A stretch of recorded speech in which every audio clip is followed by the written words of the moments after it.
Jadi cerita kali ini aku dapat dari mamang aku. Sebut saja namanya Mamang Encup. Cerita ini berawal kisah di waktu dia masih tinggal di kampungnya, Desa Cihonje, Ujung Kulon. Di desa tempat Mang Encup tinggal biasanya, anak yang sudah tumbuh dewasa bakalan mencari yang namanya ilmu kebatinan. Gak cuma ilmu pelajaran sekolah dan agama saja. Mang Encup punya temen deket yang seumuran, namanya Mang Rusdi. Mereka berdua niat mencari guru ilmu kebatinan. Selain untuk perlindungan diri, biasanya juga untuk melawan musuh sok jawara gitu. Akhirnya mereka berdua pergi nemuin orang sakti untuk berguru. Mang Rusdi dapat info dari saudaranya yang tinggal di kampung sebelah. Ada orang sakti namanya Pak Ading. Nah, Pak Ading ini orangnya nggak kelihatan kayak orang sakti. Kerjaannya juga sama kayak orang-orang lain, yaitu berladang dan bertani lah kayak gitu. Awal mula Pak Ading ini nggak ngaku sebagai orang sakti, tapi Mang Encup sama Mang Rusdi tetap ngotot mau jadi muridnya. Singkat cerita, akhirnya mereka berdua bener tuh berguru sama Pak Ading. Hasil berguru kurang lebih 3 bulan, Mang Encup dan Mang Rusdi dikasih ilmu sakti lah katanya. Contoh, mamang aku bisa megang hal-hal yang panas membara kayak gak ada efek panasnya. Dan si Rusdi bisa manjat pohon kelapa cuma pakai kaki, tangan diikat ke belakang. Setelah merasa cukup berguru, Mang Encup dan Mang Rusdi pulang ke rumah masing-masing. Tentang ilmu sakti yang mereka dapat tidak boleh diumbar-umbar atau dipertontonkan ke orang lain. Katanya bakal luntur gitu. Nah, akhirnya orang-orang kampung tahu kalau Mang Encup dan Mang Rusdi sudah mendapatkan ilmu kebatinan. Ya kalau di sana hal kayak gitu seperti lumrah saja. Cuma yang jadi persoalan itu ternyata setelah diberitahu oleh saudara Mang Rusdi yang ngasih alamat Pak Ading, mereka diberitahu ternyata ilmu yang dikasih sama Pak Ading itu cuma setitik aja. Menurut ceritanya, Pak Ading ini dulunya terkenal sebagai orang sakti dengan ilmu hitam yang paling ditakuti. Pak Ading punya bermacam pusaka bertuah, dan ilmu yang paling sakti yaitu tidak bisa mati. Pak Ading ini kemungkinan umurnya sudah ratusan tahun, sampai sekarang belum meninggal. Kagetlah mereka berdua mendengar cerita dari orang itu.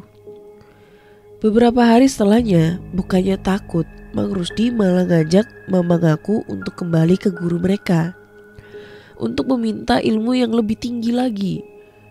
Dan mereka kembali ke tempat gurunya lagi. Dan mereka pun kaget, ternyata sang guru sudah meninggal. Dan menurut warga sekitar, Pak Ading meninggal seminggu setelah mereka pulang.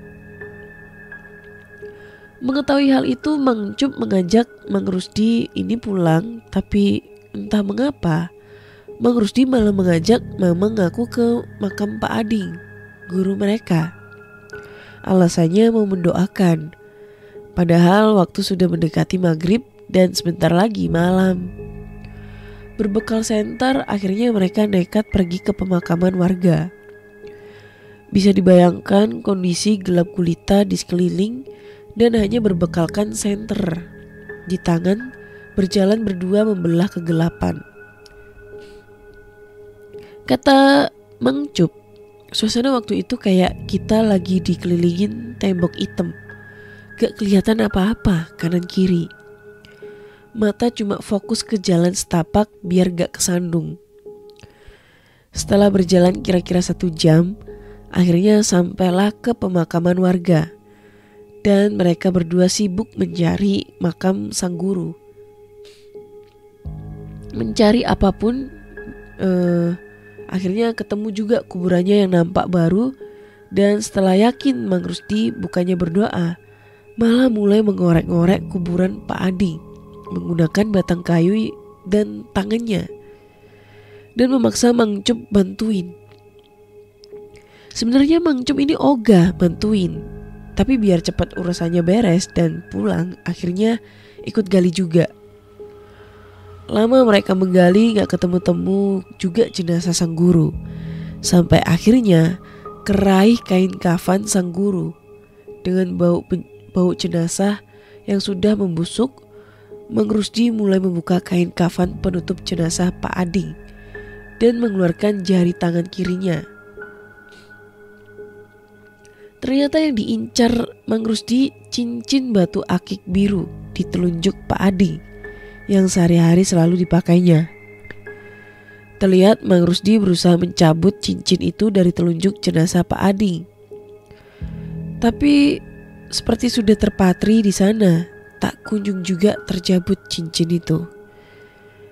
Putus asa, akhirnya Mang Rusdi membenturkan senter ke jari jenazah Pak Ading ini hingga jari telunjuknya putus dan langsung dimasukkan ke kantong jari telunjuk beserta cincin biru batu akik itu.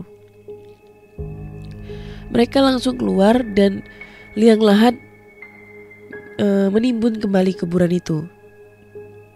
Tiba-tiba seperti tidak ada peringatan, hujan lebat pun mengguyur mereka. Entah kenapa Mang Rusdi lalu berlari tergesa-gesa meninggalkan makam Pak Ading dan Mang Encup. Mang Encup mengejar Mang Rusdi karena takut sendirian di pemakaman. Setelah berlari sekitar setengah jam, Mang Encup dan Mang Rusdi melihat seperti ada warung buka di pinggir jalan. Mereka pun dengan basah kuyup dan ngos-ngosan beristirahat di warung tersebut. Ternyata ada seorang kakek tua pemilik warung yang dengan baik menyambut dan segera menawarkan kopi panas kepada Mamang dan Rusdi. "Dari mana, Cuk? Malam-malam hujan-hujanan?" tanya si kakek sambil mengaduk kopi. "Dari sana, Kek," jawab Mang Cup sambil menggigil kedinginan. "Emang di sana ada apa? Bukannya di sana kuburan ya?" tanya si kakek. "Iya, Kek. Tadi nyasar lagi nyari rumah saudara," jawab Mang Cup santai. Segera si kakek menyuguhkan kopi kepada Mang Cup dan Mang Rusdi.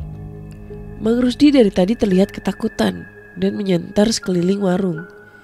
Tiba-tiba bertanya kepada si kakek, "Kek, itu kenapa? Kok jari telunjuknya buntung?" tanya Mang Rusdi. Dan si kakek hanya terdiam dan menunduk. "Kek, itu kenapa jarinya?" tanya Mang Rusdi kembali dengan nada lebih ngotot. Tiba-tiba si kakek melotot dan berteriak dalam bahasa Sunda. "Kusia!" jerit si kakek.